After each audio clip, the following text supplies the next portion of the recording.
मैं 16 साल की थी और मेरी शादी 20 साल के लड़के से हो रही थी, मगर मुझे एक 70 साल के बूढ़े से इश्क हो गया था जिसकी पहली 4 बीवियां फौत हो चुकी थी।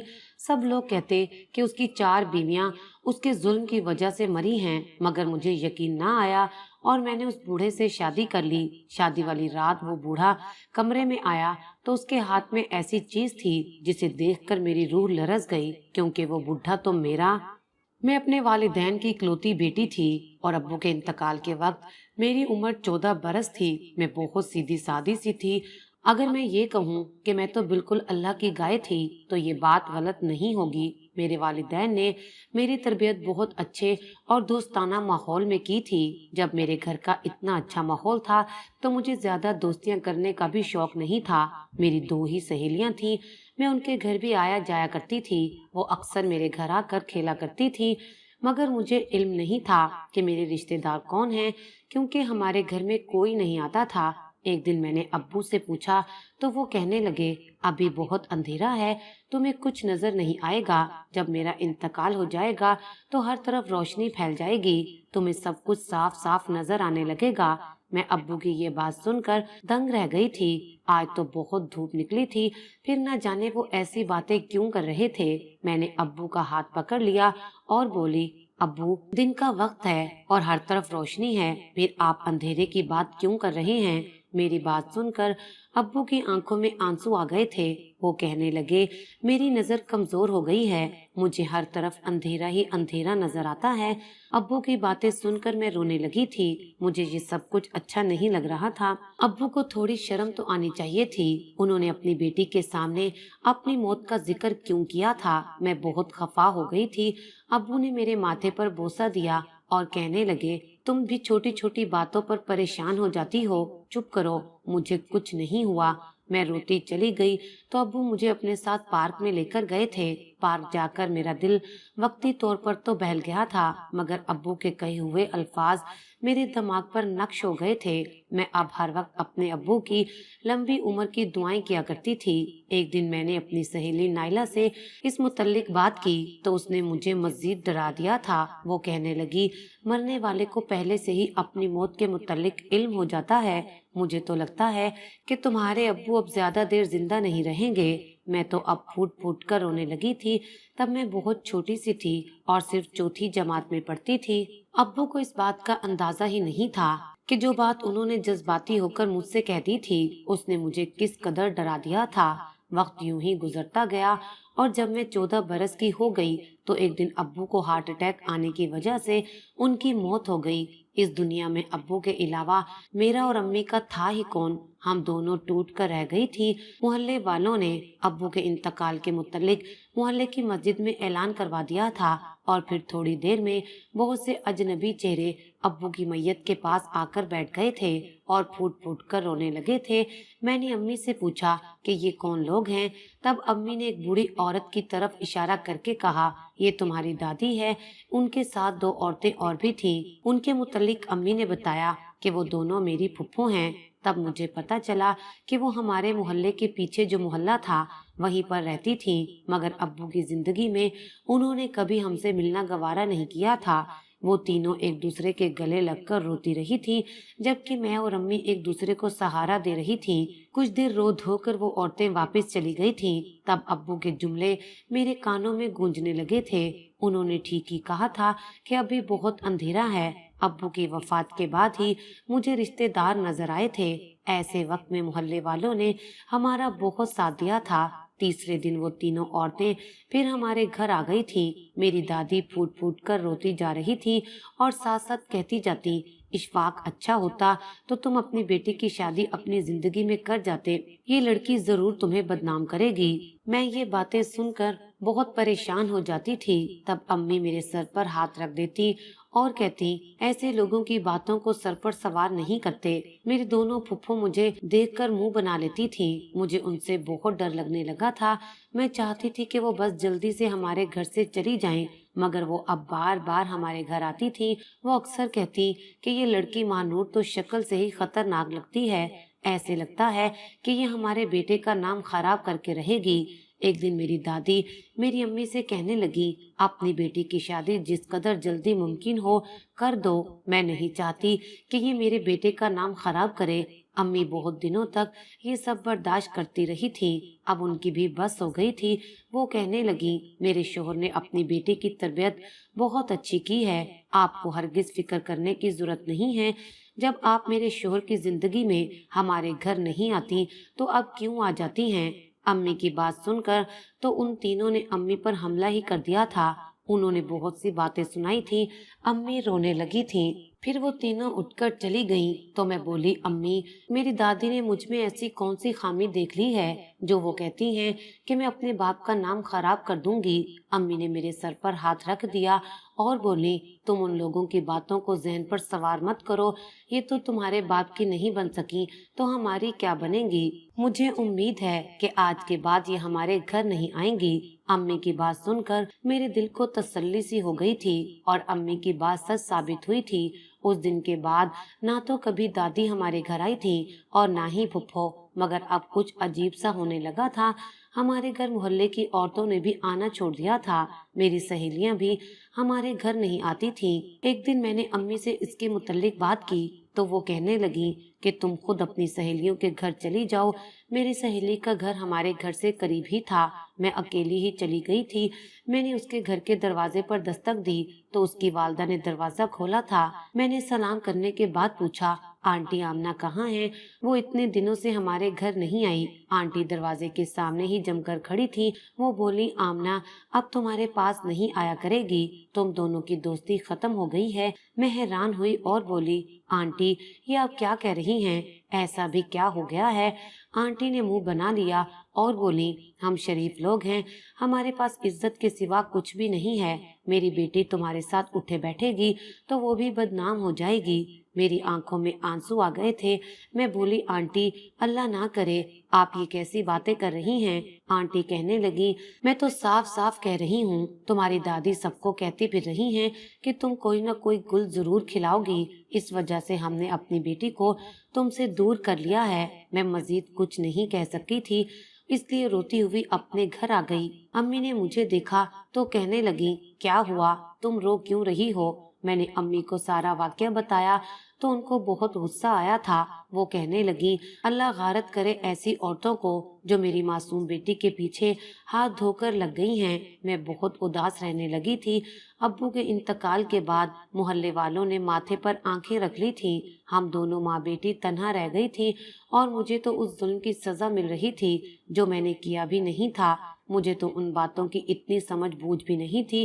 खैर अम्मी अब हर वक्त परेशान रहने लगी थी। हम दोनों घर में ही कैद होकर रह गई थी। यूं ही वक्त गुजरता चला गया। अब माहौल इस कदर घुटन ज़दा हो गया था कि यहाँ पर मजीद रहना नामुमकिन लगने लगा था।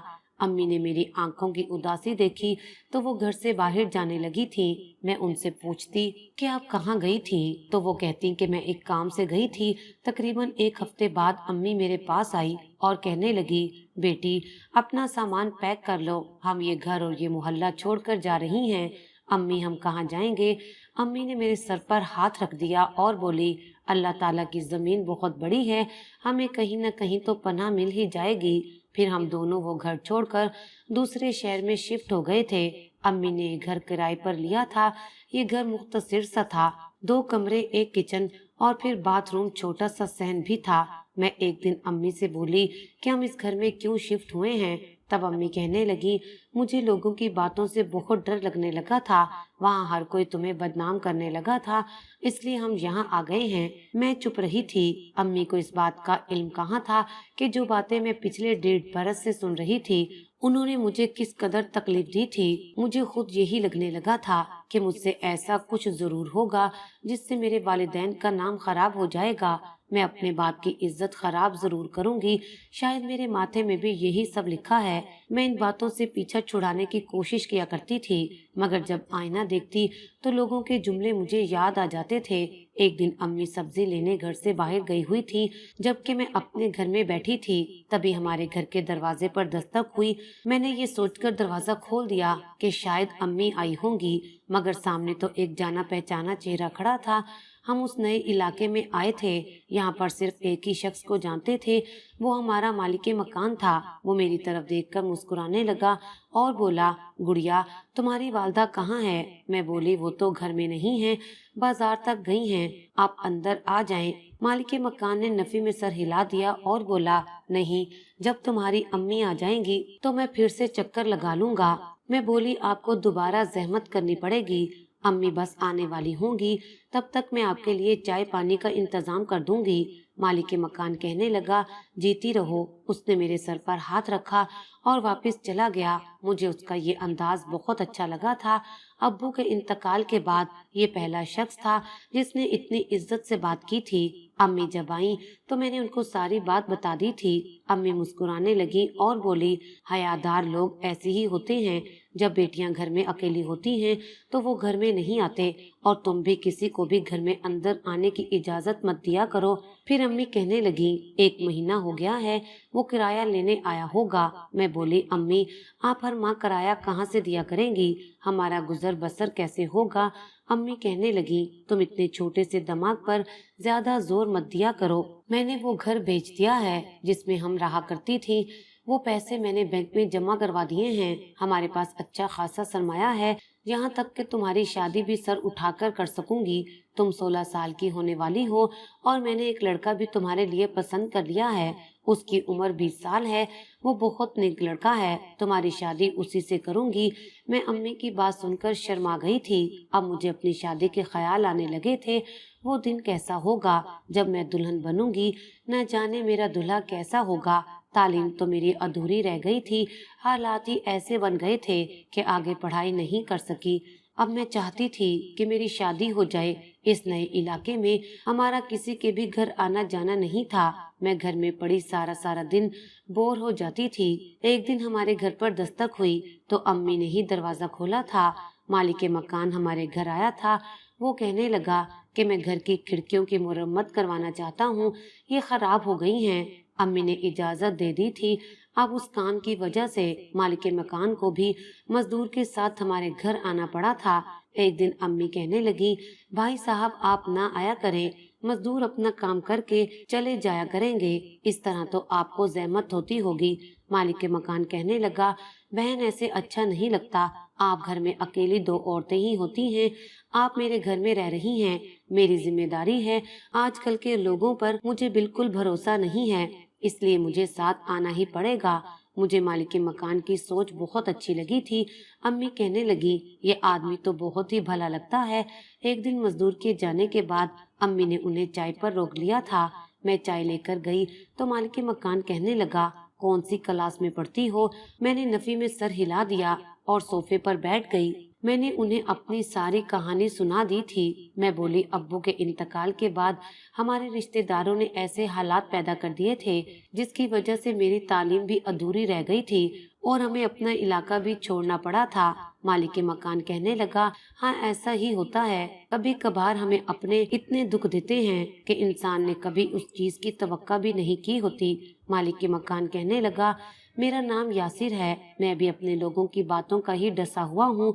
मैंने अपनी पसंद की शादी की थी। मैं अपनी बीवी से बहुत ज्यादा मोहब्बत करता था, उसकी खातिर जान भी देने को तैयार था, मगर फिर हमारे रिश्तेदारों से हमारी जोड़ी बर्दाश्त ना हुई और हम दोनों के दरमियान फूट डाल दी, जिसका नतीजा बहुत भयानक निकला था। मैं आज भी वो सब सोचता हूँ तो दिल दहल जाता है। मैं आज 70 साल का हो गया हूँ, मगर आज तक मुझे सच्ची मोहब्बत नहीं मिली। तुम जिस किसी से भी शादी करना, उसके साथ मुखलिस रहना, हालात जैसे भी हों, तुम हमेशा अपने शोहर का साथ निभाना। फिर मालिक मकान ने हमें अपना मोबाइल नंबर दिया और अम्मी से कहने लगा कि जब भी किसी चीज की जरूरत हो तो मुझे फौरन मैसेज कर दीजिएगा, मैं आपकी मदद करने की कोशिश करूंगा। मैं मालिक के मकान के मुतालिक सोचने लगी थी, न जाने यासिर की शख्सियत में ऐसा क्या था कि मैं चाहकर भी उसे अपने दिमाग से झटक नहीं पाई थी। रात हुई तो बारिश बरसने लगी थी। अम्मी तो सारे दिन की थकी हुई जल्दी से सो गई थी, जबकि मुझे नींद नहीं आ रही थी। मुझे अब्बू की बहुत ज्यादा याद आ रही थी। जब बारिश होती थी तो हम दोनों बाप बेटी मिलकर बहुत इंजॉय किया करते थे। अम्मी हमारे लिए पकोड़े बनाती थी और हम तीनों मिलकर खाते थे। और बहुत सी बातें किया करते थे। मेरी सहेलियां भी अक्सर हमारे घर आ जाया करती थी। अब्बू हर ईद पर मुझे पैसे देते और कहते कि अपनी दोस्तों के लिए गिफ्ट ले लो। हम एक दूसरे को तोहफे दिया करती थी। मेरे दोस्तों के वालिदैन मुझसे बहुत प्यार किया करते थे, मुझे अपनी बेटी कहा करते थे। मगर फिर अचानक ही सब कुछ खत्म हो गया था। मेरी दादी और फुप्पो ने मिलकर हमारी जड़ें काट दी थी। मैं यही सब सोचकर रोने लगी थी। तब मुझे यासिर का ख्याल आया था। वो मुझसे उम्र में बहुत ज्यादा बड़ा था। वो तो मेरी अम्मी से भी बड़ा था, मगर उस बुढ़े की बातों से मुझे सुकून मिलता था। मैंने यही सोचकर उसे मैसेज कर दिया था। मैंने यासिर को बताया कि मैं बहुत ज्यादा उदास हूँ, मैं अपने अब्बू को बहुत ज्यादा याद कर रही हूँ। वो कहने लगा, मेरा भी यही हाल है, मैं भी अपनी बीवी को बहुत याद कर रहा हूँ। हम दोनों की हालत एक जैसी है। हम दोनों आपस में बातें करते रहे थे। रात ऐसे ही गुजर गई थी और मुझे इल्म भी नहीं हुआ था। जिंदगी में पहली बार मैंने किसी के साथ रात भर जागकर बात की थी। फजर की आजान फिजा में गूंजने लगी तो अम्मी उठ बैठी थी। मैं बहुत ज्यादा खौफजदा हो गई थी, इसलिए मैंने जल्दी से मोबाइल छुपा दिया था। अम्मी कहने लगी, क्या हुआ है, तुम अभी तक जाग क्यों रही हो? तब मैं बोली, अम्मी, दादी ने हमारे साथ जो कुछ किया है मैं चाहकर भी उसे भुला नहीं पा रही। आखिर हमने उनका क्या बिगाड़ा था कि वो हमारी दुश्मन बन गई थी। अम्मी की आंखों में आंसू आ गए थे। वो कहने लगी, महानूर बेटी, मैंने ये बात तुमसे हमेशा छुपा कर रखी थी। मैं नहीं चाहती थी कि तुम मेरे बारे में कुछ गलत सोचो। मैंने अपना गुनाह सबसे छुपाया हुआ था। दरअसल मैंने और तुम्हारे अब्बू ने घर से भागकर शादी की थी। तुम्हारी दादी अपने भाई की बेटी को अपनी बहू बनाना चाहती थी, मगर तुम्हारे बाप को मैं पसंद आ गई थी। तुम्हारे बाप ने घर में बात की थी, ना ही उसके घर वाले माने और ना ही मेरे घर वाले माने थे। यूं हमने भागकर शादी कर ली थी। तुम्हारा बाप मुझे अपने घर ले गया था तो तुम्हारी दादी ने मेरे मुंह पर थप्पड़ मार दिए और खड़े खड़े ही हमें घर से निकाल दिया था। फिर तुम्हारे बाप ने दूसरे मोहल्ले में एक घर खरीदा और हम वहाँ पर रहने लगे। मोहल्लेदारों से भी मेरी दोस्ती हो गई थी और सब कुछ बहुत अच्छा चल रहा था। मगर तुम्हारे अब्बू की वफात के 2 महीने पहले वो सब लोग आकर हमारे मोहल्ले में बस गए थे। मुझे क्या पता था कि ये लोग फिर से हमारा घर बर्बाद कर देंगे। उन्होंने तो हमारे साथ वो किया जो कोई दुश्मन भी नहीं कर सकता। मैं अम्मी की बातें सुनकर दंग रह गई थी। मुझे पता नहीं था कि मेरी अम्मी ने घर से भागकर शादी की थी। खैर, मैंने इस बात को भुलाने की कोशिश की थी। अब यासिर हर रोज हमारे घर आने लगा तो मुझे उससे मोहब्बत होने लगी थी। मुझे बहुत अच्छा लगने लगा था। मैं उसके मुतल्लिक सोचती रहती थी। अम्मी से चोरी छुपे उसके साथ बातें भी किया करती थी। कुछ अरसे बाद ही मुझ पर इंकशाफ हुआ था कि मैं तो यासिर से मोहब्बत करने लगी हूँ और शादी करना चाहती हूँ। मैं उम्रों के फर्क को भूलकर उसे वो मोहब्बत देना चाहती थी जिसका वो मुस्तहिक था। मैंने अपनी मोहब्बत का इजहार जब यासिर से किया तो वो कहने लगा, ये ठीक नहीं है, तुम अभी बहुत छोटी हो। मैं बोली, मुझसे शादी कर लो, नहीं तो मैं मर जाऊंगी। वो बुढ़ा यासिर तो मान गया था, लेकिन सबसे मुश्किल मरहला अम्मी को मनाना था। अम्मी को जब इस बात का पता चला तो वो हैरान रह गई थी। उन्होंने मेरे मुंह पर थप्पड़ दे मारा। मैं फूट फूट कर रोने लगी थी। मैं बोली, अम्मी, अगर आपने मुझे और यासिर को जुदा करने की कोशिश की तो मैं भी वही सब करूंगी जो आपने अपनी जवानी में किया था। आपको इल्म होना चाहिए कि वक्त अपने आप को दोहराता है। शायद आपके लिए यही मकाफाते अमल होगा। अम्मी मेरी धमकी सुनकर डर गई थी। वो फूट फूट कर रोती रही थी कि मैं हर वक्त अम्मी पर दबाव डालती रहती थी। अम्मी ने मोहल्ले वालों से जब इस बूढ़े यासिर के मुतल्लिक मशवरा मांगा तो सबने फौरन इनकार कर दिया और कहने लगे कि जानबूझकर अपनी बेटी को गड्ढे में मत फेंकना, नहीं तो इसका भी वो बूढ़ा वही हाल करेगा जो उसने अपनी पहली 4 बीवियों का किया था। अम्मी तो ये सुनकर ही परेशान हो गई थी। वो कहने लगी, 4 बीवियां? मोहल्ले की औरतें कहने लगी, इस बूढ़े की पहली 4 बीवियां मर चुकी हैं, मगर हर बीवी के मरने के बाद ये पहले से ज्यादा हसीन और जवान हो जाता है।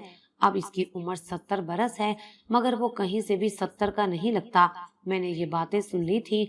मैं बोली, जो मर्जी हो जाए, मैं शादी करूंगी तो यासिर से ही करूंगी। अम्मी बहुत रोई थी। उन्होंने मेरे आगे हाथ जोड़ दिए थे।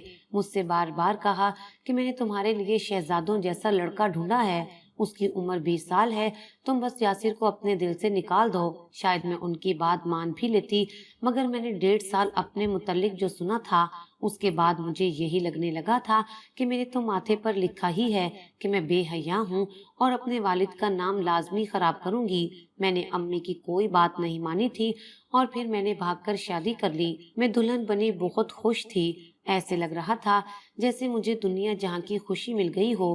تھوڑی ہی دیر بعد وہ بوڑھا میرے کمرے میں آیا اور بولا، تجھے معلوم ہے کہ میں جوان کیوں نظر آتا ہوں؟ کیونکہ میری چاروں بیویاں میرا بہت خیال رکھتی تھی، اب تو بھی ان سے کچھ سیکھ لے۔ یہ کہتے ہی اس نے بستر کی چادر کھینچی تو نیچے نظر پڑتے ہی میری جان نکل گئی تھی، کیونکہ وہاں بڈھے کا میں ہکا بکا بیٹھی یاسر کو دیکھنے لگی۔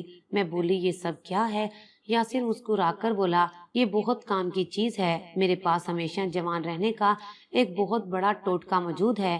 اس پھٹکری کو اگر کوئی جوان لڑکی اپنے ہاتھوں سے پیس کر اس میں شہد اور چند دوسری چیزیں ملا کر ہر رات اپنے شوہر کے جسم کی مالش کرے تو مرد جوان رہے گا۔ میری چاروں بیویاں یہ لیپ لگا کر مالش کیا کرتی تھی اور دیکھو میں آج بھی جوان ہوں، تم بھی میرے لیے یہ سب کرو گی۔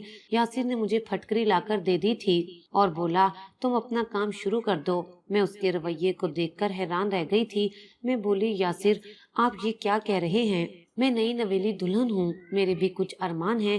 یاسر نے سر جھٹک دیا اور بولا، ارمان پورے کرنے کے لیے پوری زندگی پڑی ہے۔ مجھے یقین نہیں آ رہا تھا کہ یہ وہی بوڑھا یاسر تھا جو میسج پر اس قدر خوبصورت باتیں کیا کرتا تھا، اور یوں میری ساری رات مشقت میں گزر گئی تھی۔ میں کہاں اتنے کام کی عادی تھی، پھٹکری پیس پیس کر میرے ہاتھوں میں چھالے بن چکے تھے۔ صبح ہوئی تو یاسر مسکرا کر بولا، تم تیار ہو جاؤ، آج تمہیں بہت سے لوگ دیکھنے آئیں گے۔ میں نے یاسر کی بات مان لی تھی، حالانکہ میں اس قدر تھکی ہوئی تھی کہ جی چاہتا تھا کہ سو جاؤں۔ خیر ہمارے گھر بہت سے لوگ آئے جو یاسر سے یہی بات بار بار پوچھ رہے تھے کہ حکیم صاحب آپ کی بیوی کی عمر کتنی ہے؟ یاسر بتا رہا تھا کہ ابھی یہ 16 سال کی ہوئی ہے۔ پھر یاسر آنے والے مہمان کو دوسرے کمرے میں لے جاتا۔ یاسر کسی ملازم سے بھی یہ کام کروا سکتا تھا، مگر پھر بھی وہ پھٹکری مجھ سے ہی پیسنے کو کہتا تھا۔ لیکن شادی کی رات یاسر نے مجھ سے کہا تھا کہ تم پھٹکری سے میرے جسم کی مالش کیا کرو گی، مگر اس نے مجھے ایک بار بھی مالش کا نہیں کہا تھا۔ اب ہر روز رات کو یاسر مجھ سے یہی کام کرواتا تھا۔ پہلے تو میں اس کی محبت میں یہ سب کیا کرتی تھی، مگر اب میں تھکنے لگی تھی، اس لیے میں نے یاسر سے خوب جھگڑا کیا کہ میں یہ سب نہیں کر سکتی۔ یاسر کہنے لگا، میں تمہیں طلاق دے دوں گا۔ میں ڈر گئی تھی، اس لیے چپ چاپ اس کا کہا مانتی رہی تھی۔ یہ سوچنے پر مجبور ہو چکی تھی کہ آخر یاسر اتنی ڈھیر ساری پھٹکری کا کرتا کیا ہے۔ میں نے سوچ لیا تھا کہ یہ راز معلوم کر کے ہی رہوں گی۔ ایک دن ہمارے گھر ایک آدمی آیا تو یاسر اسے دوسرے کمرے میں لے گیا۔ میں چھپ کر ان دونوں کی باتیں سننے لگی تھی۔ یاسر بولا، یہ پھٹکری میں نے اپنی 16 سالہ بیوی سے پسوائی ہے، تم اس کو استعمال کرنے سے بہت جلد جوان ہو جاؤ گے۔ وہ آدمی بہت خوش ہوا اور ڈھیروں پیسے یاسر کو دے دیے تھے۔ مجھے یاسر پر شک ہو گیا تھا، اس لیے میں نے چھان بین کرائی تو پتا چلا کہ یاسر ایک نمبر کا فراڈیا تھا۔ وہ اپنے علاقے میں حکیم صاحب کے نام سے مشہور تھا۔ وہ جان بوجھ کر کم عمر لڑکیوں کو اپنے کام میں پھنسا کر ان سے شادی کر لیتا اور پھر لوگوں سے کہتا کہ میری بیوی کم عمری میں پھٹکری بیچتی ہے جس کو لگانے سے کوئی بھی جوان ہو سکتا ہے، جبکہ وہ خود جوان نظر آنے کے لیے پلاسٹک سرجری کروایا کرتا تھا۔ اس کی پچھلی 4 بیویاں بھی اس کی مشقت سے تنگ آ کر بھاگ گئی تھیں اور اس نے مشہور کر دیا تھا کہ وہ مر گئی ہیں۔ وہ لوگوں کو دھوکہ دے کر دونوں ہاتھوں سے ان کو لوٹ رہا تھا۔ میں یہ سب جان کر بہت شرمندہ ہو گئی تھی۔ میں نے امی سے رابطہ کیا تو انہوں نے مجھ سے کہا کہ تم واپس آنا چاہتی ہو تو آ جاؤ، میں تمہیں قبول کر لوں گی۔ میں وہاں سے بھاگ آئی تھی۔ امی نے اس بڈھے کا گھر چھوڑ کر دوسرا مکان کرائے پر لے لیا تھا اور میں نے خلا لے لی تھی۔ وہ مجھ سے گلے مل کر بہت روئی تھی۔ میں اکثر سوچتی ہوں کہ میری دادی نے میرے متعلق اتنی غلط باتیں مشہور نہ کی ہوتی تو میں بھی کبھی بھی گھر سے بھاگنے کا سوچ بھی نہیں سکتی تھی۔ یہ سچ ہے کہ معاشرے کے لوگوں کی سوچ اور رائے انسانی زندگی پر بہت زیادہ اثر رکھتی ہے، اس لیے کسی کے متعلق کچھ بھی کہنے سے پہلے 100 بار سوچنا چاہیے۔ یہ بھی تو ہو سکتا ہے کہ آپ کی باتوں کی وجہ سے کسی کی زندگی ہی خراب ہو جائے۔